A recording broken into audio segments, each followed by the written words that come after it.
What are you going to do? Pull the stem and grab the pea and pull it. What are we going to pick? We're going to pick peas.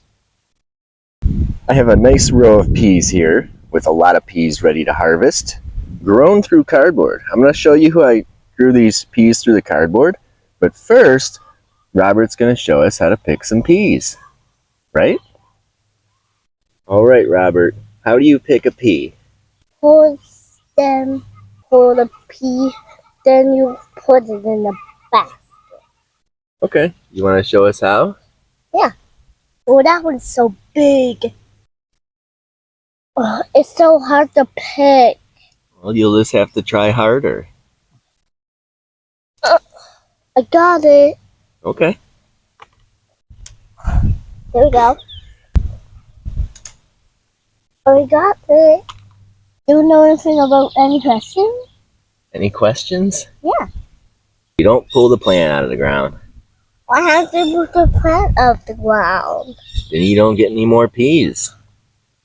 So we are out here harvesting our peas since we have so many. They are loaded.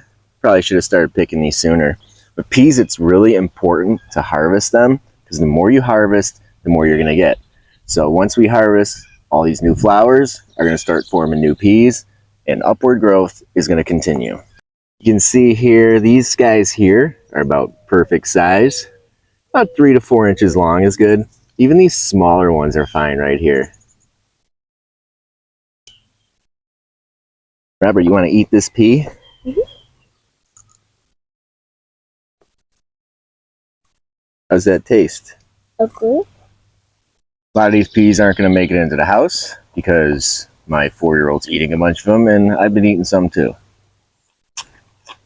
Any more questions?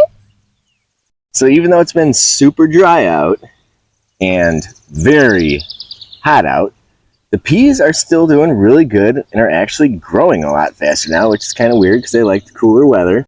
I think that is due to this cardboard. This cardboard keeps the soil nice and cool, and with cool soil, these peas can thrive. What's inside the pea? Those are pea seeds, but they're nice and tender so we can still eat them. We're going to keep harvesting these peas. We got a lot of peas left to harvest still, but I'm not going to film the rest of that. I'm going to show you the cardboard now and what I did. So, super simple here. Piece of cardboard. Had to weigh it down a little bit with the wind, but all I did was make all these holes about 2 to 3 inches apart. And how I did that was a drill with a 1.5 inch hole saw. So I went through here, and I'll show you here as an example. There's a planting hole. This goes down about 1.5 inches. Fill this with a good soil mixture. I was using a little bit of potting soil mixed with some topsoil manure. Fill this up, put the pea in there, done. And this is something cool we did here too. So these peas, being a cool weather crop, expecting these to not last too much longer, but who knows? With the shaded soil, we might have peas all summer. Last year we did. I came through a little bit in front of the peas, and here we have pole beans getting ready to start growing. What might happen is the peas might stay productive, and that's fine. These beans are going to climb up these peas, and at that point the lower part of the peas won't be producing. It'll be producing from the top of the peas, and as the beans go up, they'll start producing. And what we have here is a large plot of nitrogen fixers. So we're not going to tear these plants out.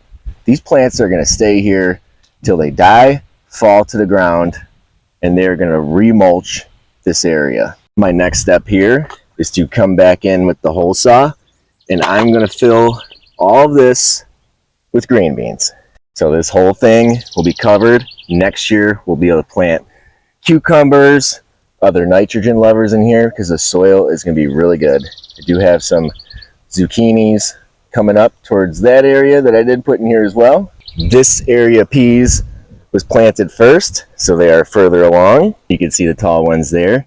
Here was my second round, planted about 2-3 weeks later.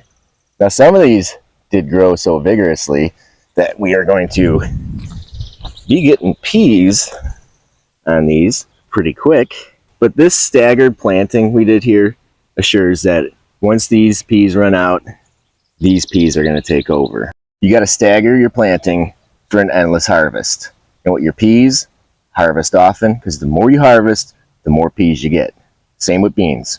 This area, I did not use cardboard. I actually just used newspaper. Works just as good. Keeps all the weeds out, except for these nasty, I don't know what these things are called, that's spread by the rhizomes underneath, but they're sneaking in. But you know what's cool about them? The peas climb them. So it's like a free pea trellis. Before my peas could reach the fence, they're climbing up the grass. So we left it in place. I'm not sure what variety of peas I have here. It's kind of a mix of some of the seeds I saved from last year and some of the heirlooms I got from M.I. Gardner. Really not too concerned. They pretty much all taste the same to me. And I'm somewhat of a guerrilla planter. I don't label anything I plant in my garden. A lot of the stuff I can tell you exactly what it is when it comes to the tomatoes and some other plants. But peas, beans, I really don't keep track. Since peas do fix nitrogen, I like to guerrilla plant them throughout the garden. So I tried it in different places to see how it would benefit other plants and see if it would also benefit the peas. Now I threw a bunch in here with the garlic. These peas are not doing great, but there are flowers. We're still gonna get peas. They were shaded out pretty bad. I've got random peas in the strawberry bed coming up here. Doing pretty good, really nothing for it to climb. Here's a really good companion plant I found for the peas, tomatoes. So I have this cherry bomb tomato here, probably my healthiest tomato in the whole garden. We're getting a lot of tomatoes coming in here, but look at this pea. This pea is thick, it's healthy, doesn't have any peas on it yet. It's holding on to this tomato and it's benefiting this tomato. It's using that bacteria in the soil to capture nitrogen from the air and put it back in there. So right now, these two plants are helping each other out and sharing. Also got some stinging nettle that popped up in here that we're just gonna leave in place. Got several aphids on it. The aphids are on the stinging nettle and they're not on my tomatoes. Got garden pests. Robert's got a bug vacuum.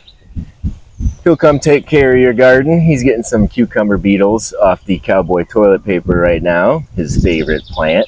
And he works pretty cheap. You could probably pay him in peas. Did you get him? So that's a quick pea harvest with 4-year-old. Growing peas through cardboard and newspaper. Worked out really good. If you got a weed problem, give it a shot.